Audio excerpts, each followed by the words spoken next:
আসসালামু আলাইকুম, hello life পেজের আনাদার ব্লগ ভিডিওতে আপনাদের সবাইকে ওয়েলকাম। আজকে ভিডিওটা মূলত বাসা থেকে আমি আবার রাজশাহীর জন্য পাড়ি দিচ্ছি। কাল থেকে রমজান শুরু আর সব স্কুল কলেজ ছুটি, যার কারণে সবাই শহর থেকে বাসায় ফিরছে। আর এদিকে আমি উল্টো যে কিনা বাসা থেকে শহরে যাচ্ছি, কারণ আমার ভার্সিটি খোলা আছে। আর এদিকে ট্রেনও আসতে লেট করছিল। ট্রেন আসার কথা ছিল 9টায়, কিন্তু ট্রেন এসেছে সকাল 10টায়, 1 ঘন্টা লেট।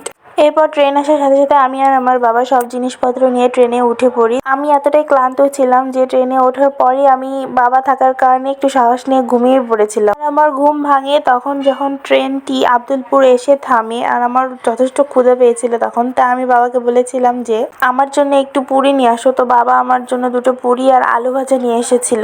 আর আব্দুলপুরের পুরি আর আলু ভাজাটা কিন্তু একদম ফেমাস। পুরীর সাথে কিন্তু একদম আনলিমিটেড ভাজি পাওয়া যায়। আপনারা যদি কেউ আব্দুলপুর আসেন তাহলে অবশ্যই এটা ট্রাই করে দেখবেন। তার কিছুক্ষণ পরে আমি আবার ছোলা বুট নিই, আর এটা এত পরিমাণে ঝাল ছিল। আমি একটা ঝাল প্রেমী মানুষ, তাও আমার এত বেশি ঝাল লেগেছিল যে আমি ভালোভাবে সেটা খাইতেই পারি নাই। এরপর আমি বাহিরের একটু ভিউ নিচ্ছিলাম। বাইরের রাস্তাটা দেখতে এত সুন্দর ছিল, মাশাআল্লাহ।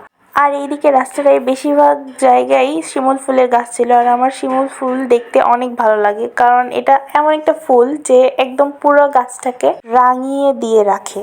এপাশে রাস্তা দিয়ে আসতে গেলে দেখতে পাবেন যে পুরো রাস্তাটা একদম শীত মৌসুমের ফসল দ্বারা পূর্ণ ছিল। আমরা রাজশাহী পৌঁছাই। আব্দুলপুর থেকে মোট 40 মিনিট টাইম লেগেছিল আমাদের রাজশাহী পৌঁছাইতে। আর আমাদের জিনিস বেশি থাকাই আমরা কুলি নিই, কারণ আমার আর বাবার পক্ষে এতগুলো জিনিস নিয়ে একবারে যাওয়া পসিবল ছিল না।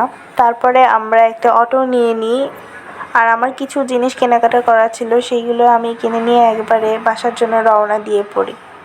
আর এই রাস্তাটা দেখতে তো আসলে অনেক সুন্দর। আমি এর আগেও দেখিয়েছি, আবারও দেখালাম। আল্লাহ হাফেজ, আজকের জন্য এতটুকুই।